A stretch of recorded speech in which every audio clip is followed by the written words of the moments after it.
Assalamualaikum warahmatullahi wabarakatuh. Waalaikumsalam warahmatullahi wabarakatuh. Bismillahirrahmanirrahim. Alhamdulillahi rabbil alamin. Wal aqibatu lil muttaqin. Wala udwana illa 'alal zalimin. والصلاة والسلام على أشرف الأنبياء والمرسلين سيدنا ومولانا محمد وعلى آله وأصحابه المجاهدين الطاهرين أما بعد. Saudara-saudara kaum muslimin rahimakumullah. Salah satu kelebihan makhluk bernama manusia, yaitu bahwa Allah subhanahu wa ta'ala menghiasi hidup manusia ini dengan syahwat atau yang lazimnya kita sebut sebagai hawa nafsu. Inilah tenaga yang merupakan daya dorong yang melahirkan dinamika dalam kehidupan manusia, yang menyebabkan terus-menerus terjadinya perkembangan dalam sejarah peradaban dan kehidupan manusia. Hawa nafsu bisa melambungkan seseorang kepada puncak kejayaan, dan hawa nafsu dapat menenggelamkan seseorang ke dasar jurang kehancuran yang paling dalam. Pada surah Ali Imran ayat 14, Allah subhanahu wa ta'ala berfirman, A'udzu billahi minasyaitonir rajim. Zuyyina lin-nasi hubbus syahawati minan nisa'i wal banin wal qanatiril muqantarati minadh dhahabi wal fiddah wal khaylil musawwamati wal an'ami wal harth. Dzalika mata'ul hayatid dunya. Wallahu indahu husnul ma'ab. Mari kita perhatikan ayat ini lebih dekat lagi. Allah subhanahu wa ta'ala menjelaskan, Zuyyina linnasi hubbus syahawat. Makhluk manusia itu dihiasi dengan hawa nafsu. Dengan kata lain, hawa nafsu adalah perhiasan. Manusia tanpa hawa nafsu sama saja dengan orang yang tidak berhias, monoton, tidak mempunyai perkembangan dalam gerak kehidupannya. Tetapi kalau hawa nafsu adalah perhiasan, maka jika kita berbicara soal perhiasan, ada dua hal yang harus menjadi catatan pokok. Pertama, kapan satu perhiasan boleh kita pakai? Yang kedua, di mana perhiasan itu harus kita pakai? Kalau saudara berdandan rapi, pakai sepatu dengan kaos kaki, celana, jas, pakai dasi segala macam, tapi itu saudara lakukan pada saat saudara akan pergi ke WC, maka saudara sudah memakai perhiasan tidak pada waktu yang tepat. Begitupun sebaliknya, kalau jam tangan saudara pakai di kaki, kopiah saudara pasang di kaki, lalu sepatu naik ke atas jidat, maka saudara memakai perhiasan tidak pada tempatnya yang tepat. Demikian juga sifat yang bernama nafsu. Kapan dia boleh diperturutkan, di mana dia boleh disalurkan, adalah tugas daripada agama untuk mengatur syahwat atau hawa nafsu. Lihatlah kehidupan malaikat. Malaikat makhluk yang diciptakan Allah tanpa hawa nafsu. Maka kehidupan malaikat monoton. Malaikat tidak mempunyai peradaban dan kebudayaan. Malaikat adalah makhluk yang secara instinktif diciptakan untuk berbakti, tidak punya alternatif atau pilihan lain. Saudara lihat, Ada malaikat yang sejak diciptakan diperintahkan untuk sujud, sujud saja sampai sekarang enggak bangun-bangun. Ada malaikat yang sejak diciptakan diperintahkan untuk tasbih, tasbih saja, yang lain tidak. Ada malaikat yang sejak diciptakan diperintahkan mencabut nyawa, nyawa saja urusannya, yang lain tidak. Pekerjaannya monoton. Tetapi memang karena tidak ada hawa nafsu, tidak ada kecenderungan malaikat untuk nyeleweng. Belum pernah kita dengar misalnya ada malaikat Jibril korupsi ayat. Ini kelihatannya ayat bagus ini, nggak usah disampaikan kepada bawahan Muhammad, dipakai sendiri saja. Tidak. Kita belum pernah dengar malaikat maut keliru mencabut nyawa orang yang belum waktunya modar. Belum pernah. Malaikat itu ibadun mukramun la ya'sunallaha fima amarahum wa yaf'aluna ma yu'marun. Maka kehidupan malaikat adalah monoton. Dinamika tidak ada, peradaban dan kebudayaan juga tidak ada. Andai kata bumi dan seluruh isinya diserahkan kepada malaikat untuk mengisinya, barangkali saudara tidak akan pernah kenal jembatan Semanggi, saudara tidak akan pernah kenal Monas, gedung-gedung bertingkat, gedung-gedung pencakar langit. Semua yang menggerakkan itu adalah karena manusia mempunyai hawa nafsu. Nah, kemudian pada kalimat berikutnya Allah memberikan rincian. Apa nafsu kepada apa yang paling menonjol dalam kehidupan manusia itu? Pertama, minan nisa, hawa nafsu kepada perempuan. Ini tentu yang ditujukan laki-laki. Dimanapun saja makhluk bernama laki-laki, kalau dia normal, tidak impoten, mesti suka kepada perempuan. Itu wajar, bin pantas alias normal. Tetapi tadi saya katakan di awal, nafsu kepada perempuan adalah perhiasan. Kapan makainya, di mana makainya, itulah tugas agama memberikan tuntunan dan aturan. Saudara-saudara kaum muslimin rahimakumullah, nafsu kepada wanita dapat mengantarkan seseorang kepada puncak kejayaan, tapi nafsu kepada wanita bisa menenggelamkan seseorang ke jurang kehancuran. Bergantung kepada latar belakang apa yang mendorong timbulnya syahwat tadi. Dengan kata lain, motivasi syahwat tadi digerakkan oleh iman dan ketakwaan, atau semata-mata karena memang syahwat yang merupakan kendaraan iblis. Penyelewengan pertama yang terjadi dalam sejarah kehidupan manusia adalah penyelewengan yang dilakukan oleh Nabi Adam alaihi salam pada saat ia memetik buah khuldi. Kenapa itu dilakukan oleh Nabi Adam? Karena terdorong oleh rasa sayang dan cinta kepada istrinya Hawa. Sebenarnya Hawa lah yang merajuk, Siti Hawa lah yang membujuk, dan Nabi Adam oleh karena syahwatnya kepada istrinya memperturutkan bujukan Siti Hawa itu. Peristiwa Nabi Adam ribuan tahun yang lalu akan terus relevan sampai ke zaman kita sekarang ini. Berapa banyak orang-orang yang karena terlalu ingin menyenangkan istrinya, lalu tidak segan-segan melakukan perbuatan-perbuatan yang menyimpang, baik itu merugikan orang lain, merugikan masyarakat, bahkan merugikan bangsa dan negaranya. Seorang pedagang tidak akan segan-segan menipu.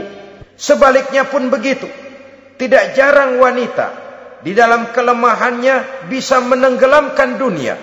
Seorang suami yang jujur, polos, lugu, sederhana bisa jadi koruptor ulung karena didorong-dorong oleh istrinya. Istrinya barangkali bisa saja dibakar-bakar oleh tetangganya. Suaminya jujur, sederhana, kepala bagian, tempatnya basah tapi melarat. Istri rupanya tidak sabar melihat gaya hidup yang makin konsumtif, persaingan yang makin tajam. Suaminya dikipas-kipasin. Kata istrinya, bang, tetangga sebelah kita lakinya pegawai kecil, bang, tapi gelangnya kayak pelek beca. Abang ini kepala bagian tidak bisa membelikan saya macam itu, percuma lah. Kata suaminya, ya bagaimana bu, gaji saya cuma segitu-gitunya. Ya namanya kepala bagian, apaan kayak sahabat dulu. Kalau sudah berpikir ke arah ini, artinya sudah ngipasi suaminya untuk melakukan tindakan yang tidak wajar. Saudara-saudara kaum muslimin rahimakumullah, sejak zaman klasik sampai kepada zaman kita sekarang ini, kita melihat kecenderungan syahwat kepada wanita ini. Julius Caesar yang katanya gagah perkasa, ternyata tunduk di bawah kaki Cleopatra. Napoleon Bonaparte, the Lion of Europe, singa daratan Eropa, luas kekuasaannya, gagah perkasa tentaranya, kepada siapa dia tunduk? Ke bawah kakinya Margaret Josephine. Demikianlah di zaman kita sekarang, kita melihat di Jepang, betapa Perdana Menteri Uno didesak mengundurkan diri dari jabatan Perdana Menterinya oleh karena terlibat skandal dengan geisha. Kita juga melihat di Amerika, betapa Senator Gary Hart dari Partai Demokrat yang masih muda, jenius, diharapkan masa depan Amerika lahir dari tangannya, terpaksa mengundurkan diri dari calon presiden oleh karena terlibat skandal dengan Donna Rice. Kita juga menyaksikan betapa parlemen dan kabinet di Inggris sempat geger oleh karena skandal Pamela Bordes, pelacur kelas kakap yang melanglang buana mencari sasaran-sasaran kakap. Ini adalah kisah kejatuhan yang diakibatkan oleh hubbus syahawat minan nisa. Oleh karenanya benar jika Nabi kita menyatakan an-nisa'u imadul bilad, wanita adalah tiang negara. Jikalau baik wanita, baik negara. Jikalau rusak wanita, hancur negara. Kalau syahwat kepada wanita cuma semata-mata karena syahwat, maka seorang laki-laki akan memandang wanita cuma sekedar alat pemuas hawa nafsu. Nilainya rendah. Sedangkan agama kita mengajarkan ma akraman nisaa illa karimun wa ma ahanan nisaa illa laimun, kata Nabi. Tidak akan menghormati kaum wanita kecuali orang-orang yang terhormat, dan tidak akan merendahkan derajat kaum wanita kecuali memang orang-orang yang rendah moralnya. Dengan kata lain, apabila syahwat minan nisa ini dilandasi dengan semangat iman dan ketakwaan, maka kehidupan Rasulullah sallallahu alaihi wasallam sungguh menjadi figur dan contoh dalam kehidupan kita. Perkawinannya bukan karena wajah yang cantik semata-mata, tapi lebih merupakan nilai ibadah kepada Allah Subhanahu wa ta'ala.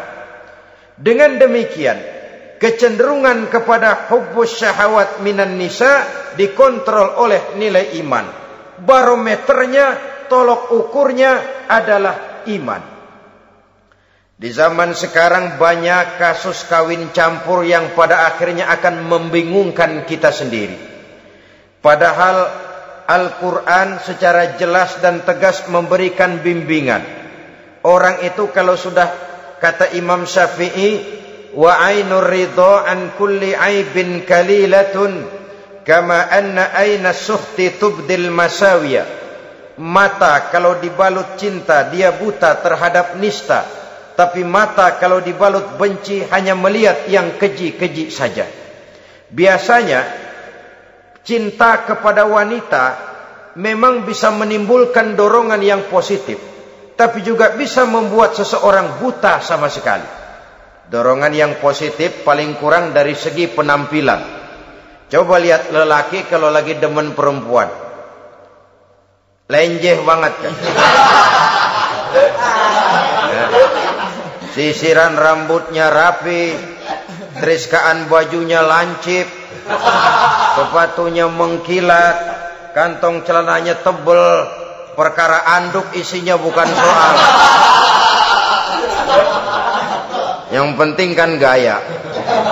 Lalu dinamis, kreativitasnya ada saja timbul. Tapi pada sisi lain, jikalau orang sudah kehilangan pertimbangan, juga kadang-kadang tidak segan-segan mengorbankan akidah, mengorbankan nilai-nilai iman. Padahal ini taruhan utama, sampai Quran dengan tegas memberikan peringatan. Wala ammatun mu'minatun khairun min musyrikatin walau a'jabatkum.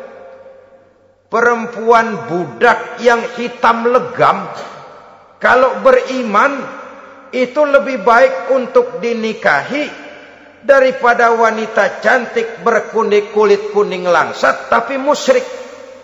Lebih baik budak yang hitam legam beriman daripada wanita cantik berkulit kuning langsat berhati bangsat. Tapi kita kadang kehilangan pertimbangan. Karena agama, karena cinta agama digadaikan. Karena cinta akidah terjual. Karena cinta keyakinan jadi korban. Ini semua penyakit yang datang dari hubbus syahawat minan nisa. Kecenderungan mengumbar nafsu kepada perempuan. Ini memang perhiasan, tapi bisa juga jadi bumerang dalam kehidupan manusia. Berapa banyak penyelewengan terjadi karena pengaruh wanita yang tidak bisa jadi bisa. Ini pengaruh di dalam kehidupan memang sedemikian besarnya. Sehingga saudara-saudara kaum muslimin, inilah yang perlu dikendalikan dalam kehidupan, kapan dan di mana. Kalau nafsu adalah perhiasan, kapan dan di mana perhiasan itu harus kita pakai? Di mana dia harus kita tempatkan? Begitu juga yang menyangkut soal perempuan. Kapan? Ya kapan? Tentu kalau sudah nikah. Di mana? Yang jelas bukan di depan umum.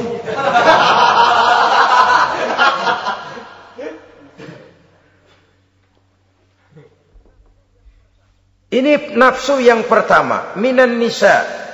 Yang kedua, wal banin. Dihiasi juga manusia dengan kecintaan kepada banin. Makna banin di sini al aulad, anak-anak laki. Kenapa disebut banin, anak-anak laki? Karena pertama, sering anak laki itu lebih jadi kebanggaan buat orang tuanya ketimbang anak perempuan. Sebabnya apa? Pertama, faktor nasab. Silsilah lebih kuat kepada laki-laki ketimbang perempuan. Yang kedua, faktor cita-cita. Orang tua kalau punya anak laki-laki, cita-citanya panjang. Nak, kau nanti jadi dokter ya.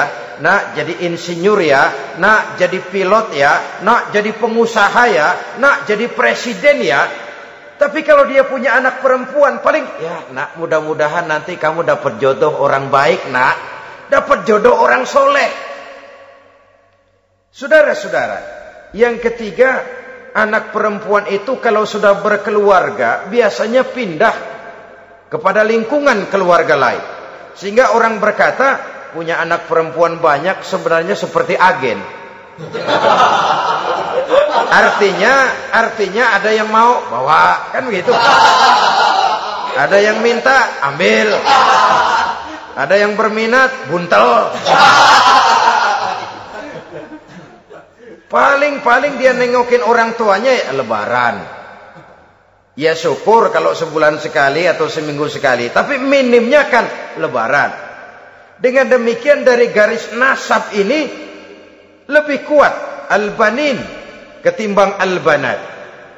Manusia dihiasi dengan kecintaan kepada anak-anak.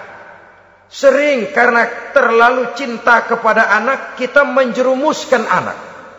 Terlalu sayang kepada anak, segala maunya kita perturutkan tanpa kendali dan kendala.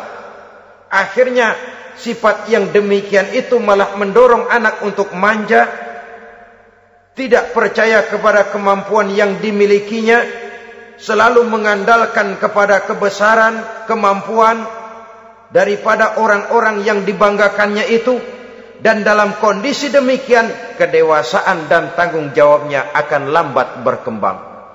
Maka Allah Subhanahu wa ta'ala memperingatkan bahwa harta dan anak bisa menjadi fitnah.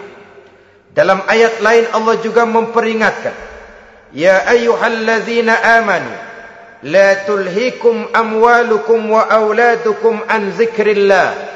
Wahai orang-orang yang beriman, jangan sampai hartamu dan anak-anakmu memalingkan kamu daripada mengingat Allah. Jangan sampai kesibukanmu kepada anak dan harta benda menyebabkan kamu sampai lupa mengingat Allah Subhanahu wa ta'ala. Berapa banyak manusia yang tenggelam dengan melupakan Allah, jauh dari agama, jauh dari tuntunan syariat, oleh karena disibukkan oleh persoalan anak dan persoalan harta benda. Maka satu-satunya jalan, jikalau kita tidak ingin anak kita sampai memalingkan kita daripada mengingat Allah, nilai-nilai keimanan harus ditanamkan kepada mereka sedini mungkin. Dengan bekal ini, maka mereka, anak-anak kita, insya Allah tidak akan membuat kita orang-orang tua ini berpaling daripada mengingat Allah, berpaling daripada kehidupan beragama. Memang karena anaklah kita orang tua peras keringat banting tulang, pergi pagi pulang sore cari nafkah. Karena anaklah kita orang tua kepala jadi kaki, kaki jadi kepala. Asal mereka bisa menikmati hari depan yang lebih baik dari yang kita nikmati sekarang ini. Tapi berapa banyak juga orang-orang tua yang tidak sadar akan amanah berupa anak ini. Mereka lalai, mereka bersikap masa bodoh, padahal tidak akan ada yang tidak dipertanggungjawabkan di hadapan Allah Subhanahu wa ta'ala. Orang tua bisa mendapat pensiunan pahala kalau anaknya tumbuh menjadi anak yang soleh. Tetapi orang tua pun bisa saja masuk neraka karena anaknya menjadi anak yang kurang ajar dan orang tuanya sama sekali tidak pernah memberikan pendidikan yang sebagaimana mestinya. Saudara-saudara kaum muslimin rahimakumullah, kita tentu berharap memperoleh pensiunan pahala dan bukan mendapat tambahan dosa dari kekurang ajaran anak-anak kita akibat kita sebagai orang tuanya tidak pernah mau mendidik mereka. Dalam hadis ada diriwayatkan, ada anak kurang ajar, sembahyang tidak, puasa ibadah tidak, kenal Allah tidak, beriman pun tidak, dosa kelewat banyak, kejahatan berkarat. Di akhirat nanti disidang dia, ditanya, kamu kenal siapa Tuhanmu? Tidak. Kamu tahu siapa nabimu? Tidak. Kitab sucimu apa? Tidak tahu. Kiblatmu di mana? Tidak ada. Kamu sholat? Tidak pernah. Kamu puasa? Tidak pernah. Wah, kalau begitu kamu rusak sekali. Kamu neraka. Anak ini mengajukan protes. Saya menuntut keadilan. Benar saya tidak kenal siapa Tuhan saya. Saya tidak tahu apa kitab suci saya. Saya tidak pernah mendirikan sholat. Tidak pernah melaksanakan puasa. Pendeknya tidak ibadah dan tidak iman. Tapi semua itu terjadi. Sebab-sebabnya tidak lain karena orang tua saya tidak pernah mendidik dan mengajarkan saya. Orang tua saya tidak pernah mengarahkan saya ke jalan itu. Sampailah saya seperti keadaan yang sekarang ini. Orang tua saya enak-enakan ngaji, saya teler diantepin aja. Orang tua saya memegang kitab, saya megang botol. Dia tahu, dia diam saja. Dia tahu dan dia tidak memberikan peringatan. Karena orang tua saya lah, maka saya jadi seperti sekarang ini. Kalau saya harus masuk ke dalam neraka, saya menuntut keadilan agar orang tua saya juga ikut bersama saya gabung ke dalam neraka. Orang tuanya yang baik-baik dipanggil, Sudah mau berangkat ke surga nih orang tua, dipanggil, "Ntar dulu mas, ini dulu."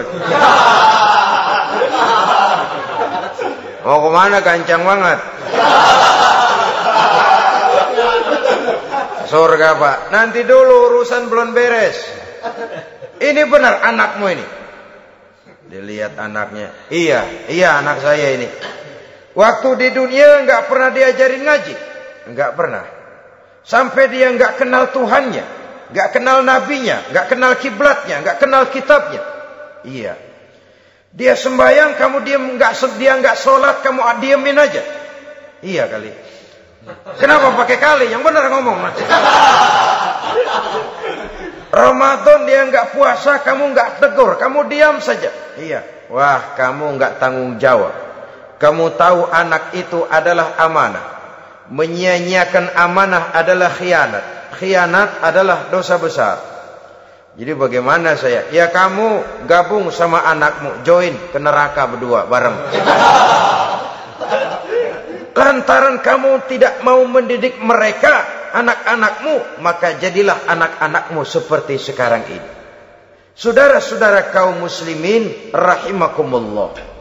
Sebaliknya, jikalau anak-anak kita yang kita cintai ini, yang merupakan buah hati belahan jantung, tumbuh dan berkembang menjadi anak-anak yang soleh, yang bermanfaat bagi masyarakatnya, bagi agama, bangsa dan negaranya, kita orang tuanya bolehlah tentram menerima pensiunan pahala. Menerima pensiunan pahala dari kesolehan anak yang ditinggalkannya. Alangkah nikmatnya mendapat pensiunan pahala. Terbaring kita di bawah pohon kemboja, nilai kebaikan kita dikenal orang, nama kita akan tetap hidup. Oleh karena kita meninggalkan anak-anak yang tumbuh menjadi generasi yang soleh, bukan anak yang salah. Oleh karenanya, kecintaan kepada anak jangan sampai membuat kita lalai dari mengarahkan mereka kepada kehidupan beragama. Di zaman sekarang ini, kecenderungan kita mengarahkan anak pun sudah kepada kecenderungan yang berbau materialistis. Maka yang ramai bagaimana anak bisa mengejar program MBA, Master of Business Administration, supaya keluar bisa jadi manajer. Bagaimana anak lalu kursus komputer, supaya keluar menjadi tenaga yang canggih di bidang komputer. Ya, kalau dia perempuan cantik, bagaimana dia bisa masuk Akademi Sekretaris and Management, supaya bisa jadi sekretaris. Atau bagaimana dia bisa masuk sekolah nyanyi, supaya nanti jadi penyanyi dengan tarik suara, uang lalu mengalir ke dalam kocek jutaan nilainya. Maka yang ramai pun hal-hal yang semacam itu. Dalam pada itu, pengajian, kursus-kursus keagamaan, study club yang membicarakan masalah-masalah agama, ramainya kadang-kadang kalau bulan Ramadan, dianggap training center. Ya lumayan, daripada tidak sama sekali mah lumayan. Tapi dengan demikian ini kan merupakan bagian terpokok dari kehidupan manusia. Alangkah idealnya jika dia mengantongi gelar MBA, Master of Business Administration, tapi punya nilai iman yang tangguh, ahli komputer tapi punya keyakinan beragama yang mantap. Dan ini harus ditanamkan lebih dahulu sebelum dia menguasai disiplin ilmu yang lainnya.